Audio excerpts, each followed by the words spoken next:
Halo Sobat Biskom, semoga kita semua sehat selalu.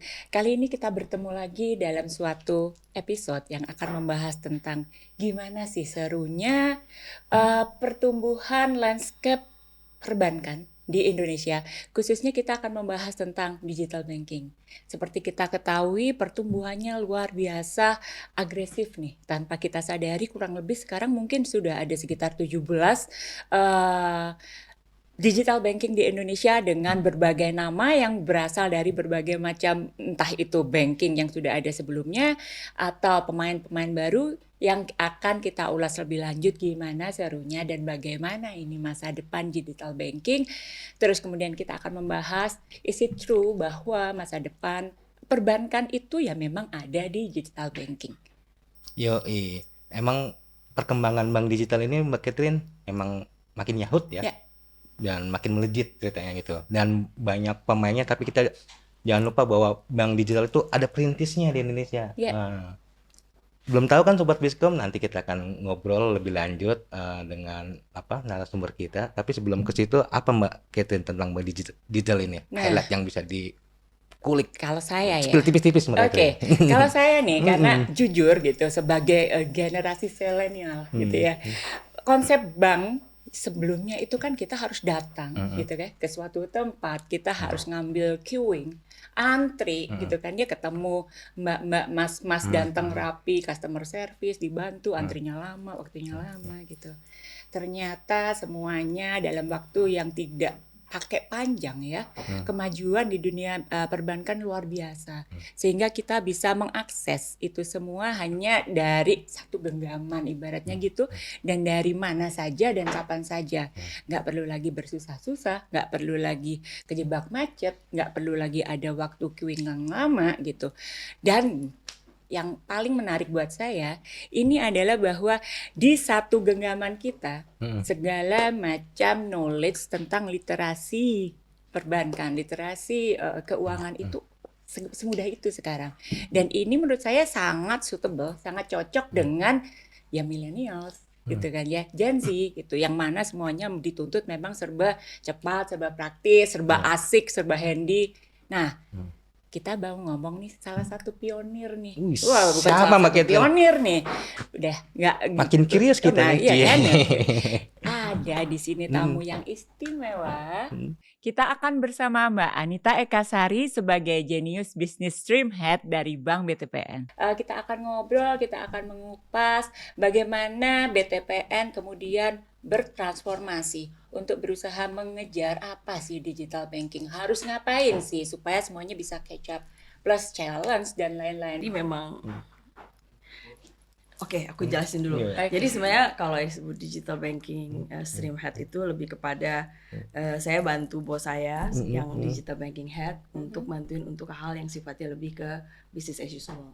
Jadi untuk managing the business gitu loh. Jadi I'm supporting my head.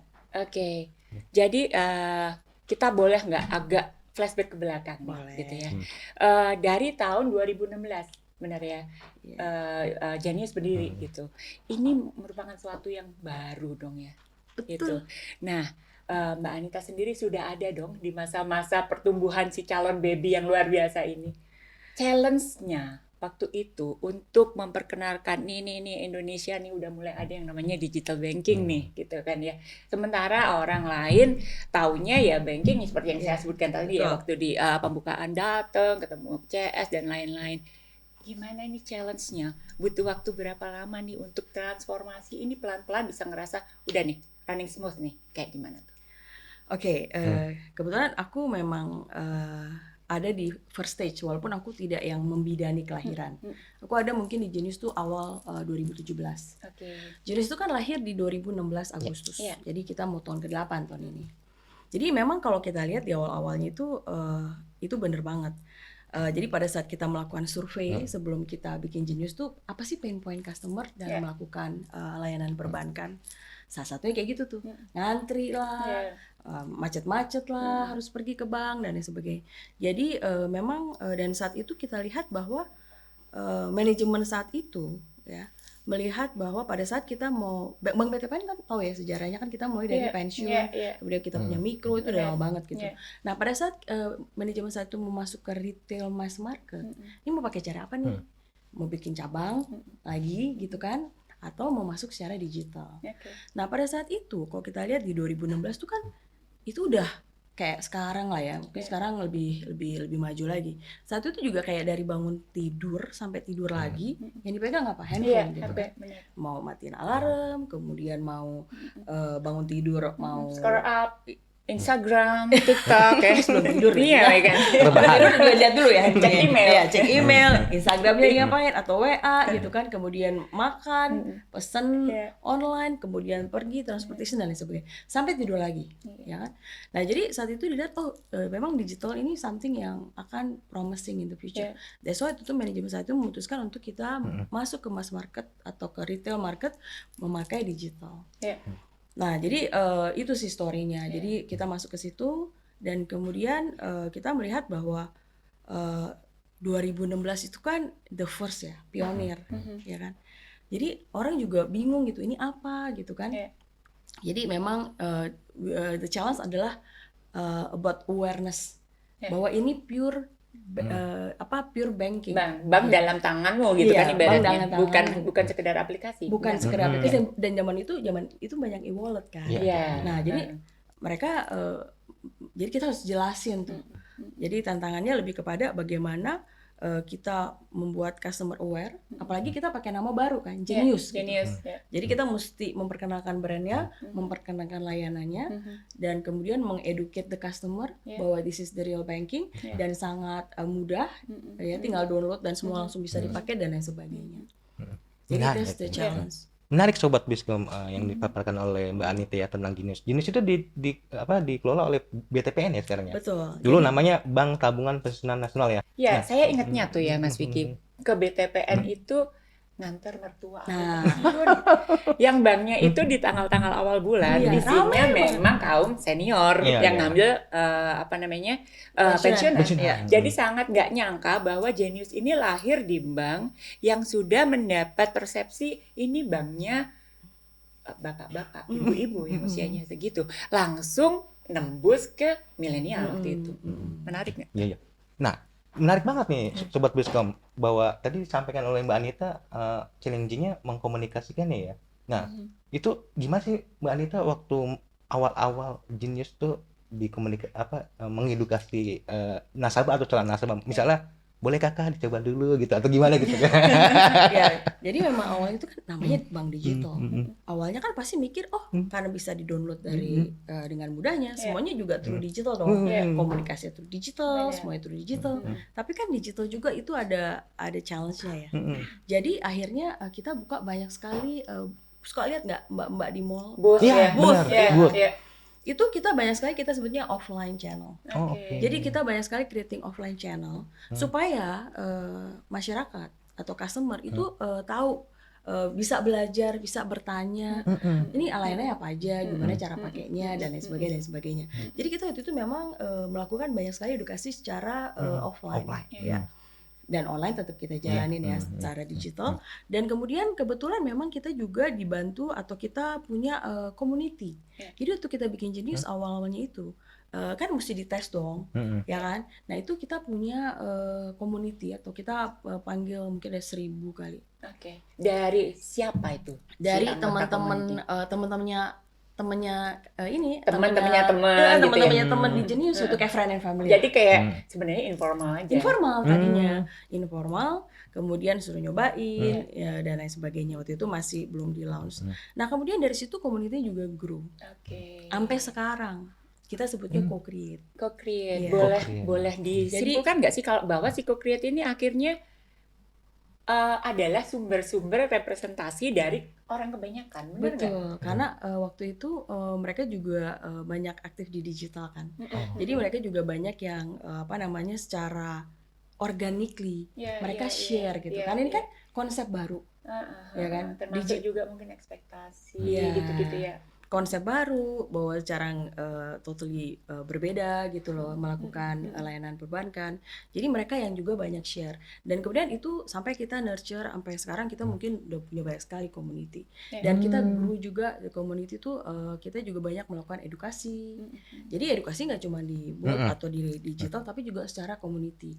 Nah komunikasinya nggak cuma tentang bagaimana menggunakan Genius, tapi juga lebih kepada bagaimana pengelolaan keuangan. Jadi saat itu kita hadir dengan bagaimana membantu masyarakat untuk mengelola keuangan mereka. Melek literasi keuangan. Iya, melek literasi keuangan. Jadi kita ngajarin tuh bagaimana. Dan kita tie up dengan financial planner. Jadi kita niat banget gitu. Karena menurut kita kita bikin something tuh untuk memberikan solusi kepada customer kan, ya kan. Nah, jadi kita mencoba share bagaimana cara mengelola pengeluaran, bagaimana menabung dan lain sebagainya dari the first stage, dari awal, sampai sekarang. Padahal itu kan belum mandatori OJK ya tahun itu ya. Udah ya. Oh, jadi kita memang melakukannya nggak karena mandatory OJK. Tapi udah melakukan itu ya. Wih, keren bingit dong asli. Jadi kita ajarin juga loh digital itu gimana. Jadi kadang-kadang customer perlu misalnya belajar tentang digital marketing. Kita ajarin juga. Jadi banyak sekali session-session yang kita lakuin buat community kita gitu.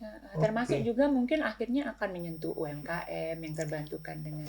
Betul. Jadi Genius bukan hanya perintis aplikasi juga udah mulai menginisiasi literasi keuangan dan sebagainya ya. Ya, karena kita hadir untuk membantu customer untuk mengelola keuangan. Jadi kita mesti juga embrace it gitu. Jadi kita memang niat banget untuk sungguh-sungguh untuk membantu untuk hal-hal seperti itu gitu. Even gimana buka bisnis dan lain sebagainya gitu. Ada cerita yang unik nggak Mbak Anita dari komunitas itu, mereka dilatih tentang perencanaan keuangan oleh financial planner, tentang digital bla bla bla gitu ya. Terus akhirnya mereka bisa shifting atau transform menjadi mungkin seorang pengusaha atau seorang self entrepreneur atau apapun gitu ya. Ada nggak cerita unik dari anggota komunitas yang mungkin bisa di-share menjadi inspirasi bagi mungkin anak muda yang akhirnya ngerti tentang investasi? Oh, kalau investasi ini the later stage nih, kan kita ngomong 2016 ya. Nah kan jadi produk tuh kan evolve. Waktu kita launching tuh mungkin baru transfer sama nabung. Emang masih 2016 ya. Benar. Habis itu kita punya deposito, habis itu kita punya foreign currency. Foreign currency kan juga ini banget. Kemudian kita punya pinjaman. Kemudian kita punya kredit, jadi itu setelah 8 tahun tuh produknya udah full range gitu, lengkap banget. Nah jadi cara kita ngajarnya juga sesuai dengan sesuai dengan perjalanan produknya. Jadi pada saat sekarang ya kita ngajarin tentang investasi itu gimana gitu kan, gimana cara mulainya dan lain sebagainya. Kemudian juga pada saat itu sebenarnya di Genius itu juga kita punya namanya Genius business account. Bagaimana memisahkan antara uang pribadi dengan uang bisnis. Kan orang suka kecampur-campur tuh. Nah itu kita ajarin juga. Kemudian kayak di tabungan kita sebenarnya nggak cuma satu. Tabungan kita tuh ada sekarang ada yang namanya fleksi. Jadi tabungan yang bisa kita nabung aja. Ada yang tabungannya tuh kita bisa berkala gitu. Nah ini banyak kalau not even the customer tapi even teman-temanku di Genius, ada temanku masih muda banget 30-an tahun bilang, Bu, aku sekarang jadi bisa nabung. Ya kan karena jadi nabung berkala itu kan nggak berasa kan, bisa diambil secara setiap bulan misalnya automatically. Udah disisihkan automatically. Jadi aku jadi banyak sekali yang terbantu dengan hal-hal seperti itu gitu loh. Jadi ya kalau aku ketemu dengan community gitu, ya aku terbantu banget nih, misalnya dibantu mengenai community, misalnya community pengusaha lah. Ya dia bilang dia terbantu banget dengan adanya Genius Business itu karena dia jadi bisa memisahkan keuangannya. Ya kemudian abis itu biasa ngasih input juga. Jadi community itu nggak cuman belajar atau kita gimana maksudnya? Bukan mereka cuman jadi community kita kan juga sharing. Tapi mereka juga sharing atau mereka ngide. Kayaknya bagus deh kalau dikasih ini. Sehingga saling ada feedback. Ya, jadi the co-creation is our spirit sebenarnya, berkolaborasi, berco-create dengan customer. Jadi itu juga untuk bikin kita untuk stay relevan gitu. Kita perlu apa lagi sih? Dan lagi tiap kali kita bikin produk, bisa kita share dulu. Kemudian setelah kita produknya jadi, kita tanya lagi feedbacknya, suka nggak dan lain sebagainya. Itu udah kayak embedded gitu, udah jadi kayak our culture gitu. Tumbuh berkembangnya bersama ya Bu ya, bersama-sama ya. Begitupun dengan ada satu yang menjadi favorit saya. This is about think the unthinkable. Oke. Ya, saya suka banget. Itu kayak simple, tapi saya ngerasa bahwa maknanya tuh besar. Spiritnya tuh luar biasa. Boleh nggak sih? Apakah itu kemudian diterapkan menjadi bagian dari corporate culture? Bahwa semua orang tuh memang harus you think the unthinkable things gitu. Gimana tuh Mbak ceritanya? Ya ini menarik Unthinkable ini. Karena saya juga ikutan di dalam timnya waktu itu kita lagi mau coba bagaimana kita mengkomunikasikannya setelah 7 tahun. Jadi kita udah cari-cari nih dari agensinya juga udah kasih gitu. Sampai suatu saat setelah berbulan-bulan datang dengan nama Think Unthinkable. Tadinya Think the Unthinkable. Itu kan sebenarnya orang-orang bilang Think dia. Kan kalau Think Unthinkable kayak salah phrase gitu. Think the Unthinkable. Tapi terus kita bilang kayaknya Think Unthinkable lebih menarik. Dan kemudian kita pelajari mengenai apa sih Think Unthinkable. Itu kan bagaimana kita keluar dari cara pola pikir yang sama, ya kan? Jadi kita mau keluar dari cara pola pikir yang sama. Dan kemudian kita melihat dong how we grew selama 7 tahun ini gitu kan. Terus kita merasa, kita banget ya. Jadi spiritnya itu yang luar biasa. Jadi kalau kita lihat bagaimana Genius hadir dari sejak awal, kemudian kita bagaimana mendisrupt the market, dan kemudian along the way itu kita tuh kalau kita lihat ya fitur-fiturnya itu banyak sekali hal-hal baru yang kemudian ya banyak juga follow gitu. Misalnya tadi pada pertama kali launching ya kan buka bank account tanpa harus pergi ke bank. Kemudian yang kedua foreign currency kalau pernah cobain. Bagaimana beli jual foreign currency lewat apps, kemudian bisa di-link ke kartu, kartunya langsung nge-link ke foreign currency negara yang kita tuju. Dan itu 24 jam bukan sih? 24 jam sekarang. Iya, maksudnya awalnya kan? 24 jam karena jual belinya waktu itu belum 24 jam awalnya, sekarang udah 24 jam. Jadi misalnya kita ke Australia. Jadi bisa tap ke Singapura, bisa tinggal tap kartunya untuk MRT, beli kopi dan lain sebagainya, belanja gitu. Langsung ke foreign currency tersebut. Jadi kita kan nggak kena nggak kena extra currency rate. Nah kemudian saya credit card. Credit card kan baru kita luncurin 2 tahun itu kan udah hadir lama ya credit card. Tapi cara kita baru secara digital. Jadi semua orang apply credit card tinggal lewat digital aja, lewat appsnya Genius gitu. Dan kemudian even redemption point-nya juga real time through digital gitu, through apps gitu. Nah jadi kalau kita pikir itu udah embedded di our spirit bahwa kita memang selalu ingin mempunyai cara baru, jadi meninggalkan cara-cara pola yang lama gitu. Nah jadi itu adalah our spirit yang kita share ke masyarakat, dan kita mengajak juga untuk teman masyarakat yang lain untuk juga bagaimana kita belajar untuk berpikir dengan meninggalkan cara pola pikir yang lama untuk punya pola pikir yang baru. Kemudian juga dari the way kita berkomunikasi tadi kita sempat ngobrol. Ya kan pada saat kita masuk juga komunikasi kita kan mana ada bank yang pakai kartun karakter warna color begitu gitu kan. Nah itu jadi dari spirit cara berkomunikasi, produk yang dibuat itu adalah yang memang we wanna share this thing unthinkable ya ke masyarakat, tapi kita juga embrace it gitu. Oke, menarik ini journey-nya, such a long journey, tapi akhirnya sekarang sudah mulai melihat hasilnya gitu ya, dimana Genius itu masih leading, tapi bicara leading gitu kan ya, berdatangan nih gitu followers. Bagaimana nih strategi Genius untuk berusaha stay as leader gitu di digital banking ini, sementara mungkin satu per satu gitu ya digital banking baru pun akan bermunculan gitu. Ada strategi apa? Apakah ada spesialisasi bahwa even though sebanyak itu Genius akan tetap begini dengan style yang begini? Ya, thank you. Nah, jadi memang namanya juga industri yang masih baru ya. Kita lahir 2016. Iya. Kemudian sekarang apalagi setelah pandemi, ya kan? Pandemi itu berasa banget ya. Iya, merubah banyak. Hal. Dan at the time kita diuntungkan karena kita udah ready. Tapi itu membuat juga industri melihat bahwa aku mesti masuk nih. Karena peluang ternyata. Yeah. Nah, which is good. Ya kan, jadi yang tadinya kita mengeducate sendirian tadi kan, how much investment yang kita udah alokasikan buat edukasi aja, create awareness dan lain sebagainya bahwa ini adalah perbankan. Dan kemudian sekarang jadi kita bisa lakuin rame-rame, ya kan? Kalau kita lihat sekarang orang udah nggak bertanya lagi mengenai digital banking. Baik kalau di 2016 orang masih apa ini. Kalau sekarang kayaknya ya karena edukasi kan. Jadi awareness dari masyarakat udah lebih baik saat ini, which is very good for us gitu loh di Genius. Nah itu yang pertama. Yang kedua adalah yang namanya edukasi itu kan juga memberikan peluang, ya kan, ekosistem juga lebih maju, ya kan, karena banyak opportunity pasti banyak orang berdatangan sehingga ekosistemnya lebih terbentuk, ya kan. Jadi itu I think is very good sih sebenarnya. Jadi even bersaing sehat. Iya, dan collaboration. Jadi kayak misalnya the good thing di digital, kalau saya boleh kasih contoh adalah kayak gini. Kalau di Genius itu bisa lo top up misalnya Imandiri itu. Imani itu bisa. Kemudian dengan BNI juga kita kerjasama. Jadi itu kolaborasi makin memudahkan. Udah lintas ekosistem Bu ya. Lintas bank. Ya jadi nah justru bagusnya di digital itu kita bisa collab gitu. Iya. Apa bisa top up Imani, top up BRIS ya. BNI. Itu apa lagi Imani yang bisa di top up?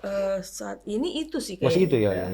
Ya ada online transportation, itu juga bisa. Artinya tapi kalau bank ya, abang ya. Artinya fitur-fitur di Genius itu memberikan kemudahan dan semakin memudahkan transaksi keuangan para nasabah gitu ya, Mbak Anita ya. Makanya Genius bikin hati woles ya, Mbak. Ya gitu ya. Karena transaksi fitur-fiturnya memudahkan aksesnya. Sebelum bertanya Mbak Anita boleh sampaikan nggak ke Sobat Biskom, bagaimana cara mendownload Genius gitu loh Mbak? Biarkan video editor yang bekerja nanti Mbak bikin ilustrasi gitu. Aku bisa kasih UI-nya sih. Sebenarnya kita punya, tapi download itu gampang banget. Jadi tinggal either pakai iPhone atau pakai Android, tinggal di-download ya kan di App Store atau di Google Play. Kemudian ya tinggal diisi dengan segala macam KYC dan lain sebagainya, nama, KTP-nya di-upload, selfie dan lain sebagainya. Ya udah, habis itu tinggal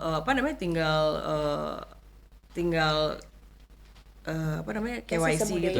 Ini saya share pengalaman saya sendiri nih. Apply Genius semudah itu. Saat itu juga langsung keluar kartunya. Ya, jadi sangat seamless sebenarnya. Jadi bisa dilakukan di mana aja. That's why itu juga kelebihannya digital banking, customer kita dari Sabang sampai Merauke. Lebih dari more than 30 provinsi gitu kan. Jadi kadang kalau kemarin saya ke Bali ya, seminar beberapa tahun yang lalu. Orang dari Labuan Bajo. Oh, dari Genius ya? Iya, saya customer-nya gitu. Jadi saya senang deh kalau ketemu, suka merian jadi kalau ada sharing-sharing kayak gitu, itu kadang-kadang waktu itu kita pernah juga punya sobat Genius. Waktu kita ulang tahun keberapa tuh aku lupa. Mereka sampai punya komunitasnya sendiri. Jadi saling ngajarin gimana pakai Genius. Even di luar negeri ya, kalau pengalaman saya nih, waktu anak saya masih kuliah di sana, anak-anak muda yang di sana pun pakai Genius karena itu mereka rasa sebagai yang paling mudah untuk kirim-kiriman nama mama papa. Iya. Kayak gitu, bayar tuition fee-nya gitu, mamanya juga nggak ikut ribet. Karena ya itu kirim uang ke luar negeri. Kalau di Genius itu 24 jam real time. Jadi kalau kayak saya kirim ke anak saya gitu, dia lagi butuh duit, antara Genius ke Genius itu seamless kayak gitu. Padahal kan biasa kirim uang ke luar negeri kan ya itu tadi, kalau anak sekolah kan benar suka berat ya, bayar ininya juga, bayar biayanya juga berat. Ini real time dan no fee gitu. Jadi memang jadi downloadnya tadi mudah banget. Tadi kalau mau download itu tinggal download, isi ya udah. Nah, editor bisa ini ya, breakdown nggak ya dari wanita ya? Bisa, nanti aku bisa kita bisa ini. Supaya memudahkan masyarakat untuk mendownload ya.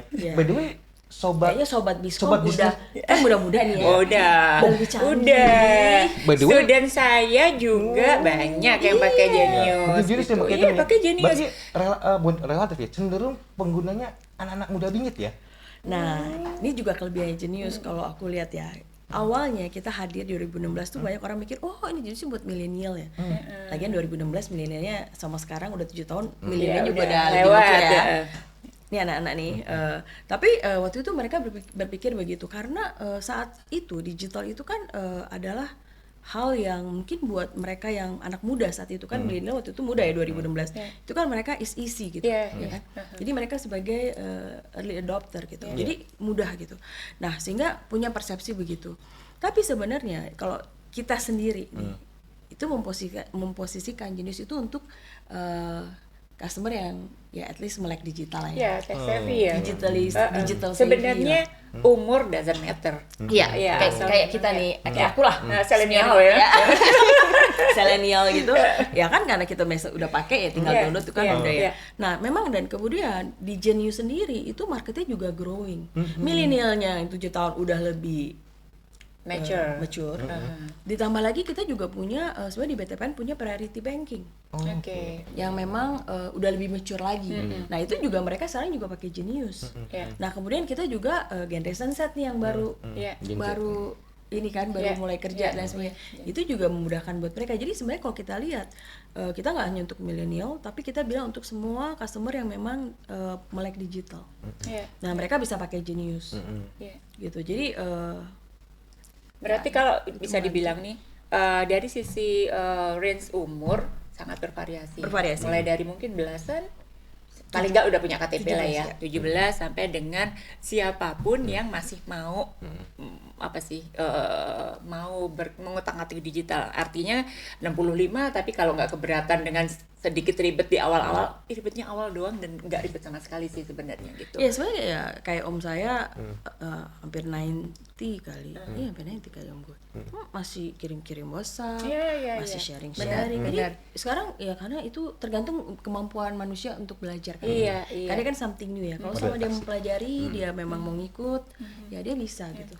Boleh dibilang nggak sih bahwa gini, sekarang udah berapa ya nasabahnya?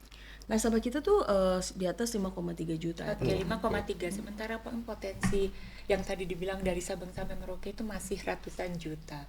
Berarti the future of ya udah kita bisa bilang bahwa bisakah kita bilang mengamini bahwa the future of banking is digital banking after all. Benar nggak sih bahwa Genius masih makan kuenya sekitar 5 juta. Sementara orang Indonesia let's say yang sudah usianya 17 ke atas, let's say separuhnya aja dari 280 juta penduduk yang mungkin sekarang istilah tadi tech savvy masih di kota-kota besar. Tapi apa kabar dengan kota-kota yang bukan kota besar, misalnya kota menengah, kayak misalnya kalau kita bicara kota besar kan Jakarta, Bandung, Surabaya, Medan gitu. Sementara masih banyak kota-kota nih yang di bawah itu gitu. Kota tier 2 ya maksudnya. Iya, tier 2 gitu maksudnya. Iya, kita ngomongin misalnya nih Jember ada universitas. Apalagi nih, mana lagi nih, kan banyak banget bahkan yang di luar pulau. Sebenarnya opportunity-nya masih segede itu.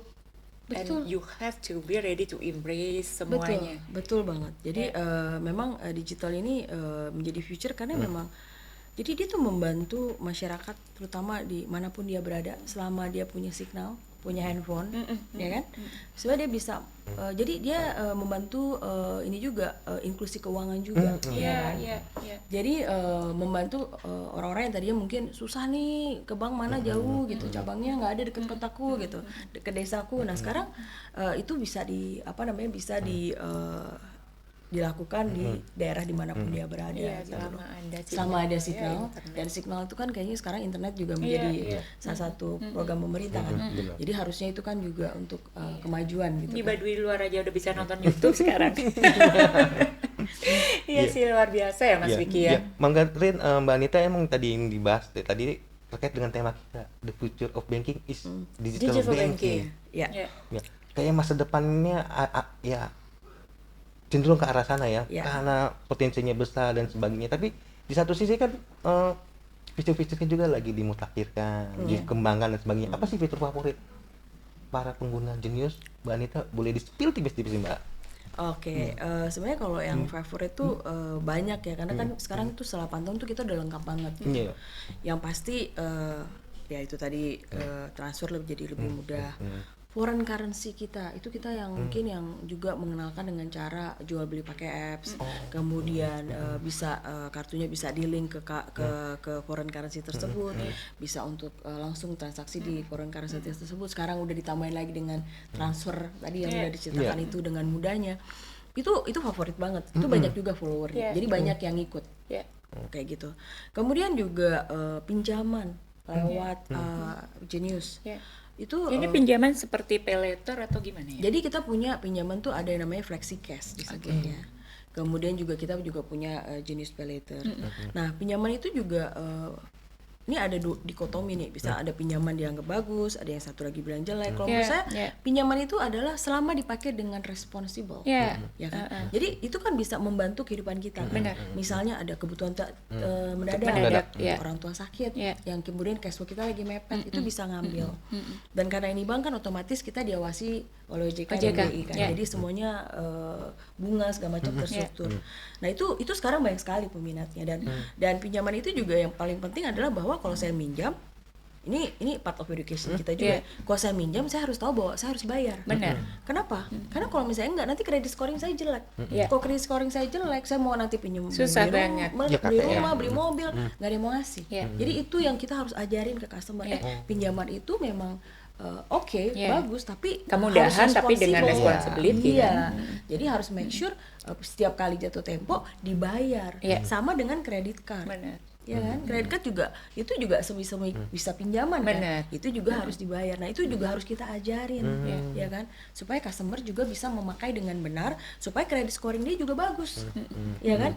Kemudian itu tadi pinjaman foreign currency, investment juga kita punya. Jadi kita juga lagi ngajarin customer yang muda ini untuk bagaimana mulai berinvestasi. Di mana Bu diajarinnya? Reksadana. Reksadana kita bisa bikin kelas dengan financial planner, dengan fund manager, kemudian juga melalui apps-nya sendiri kita kasih tahu marketnya lagi kayak gimana dan lain sebagainya gitu.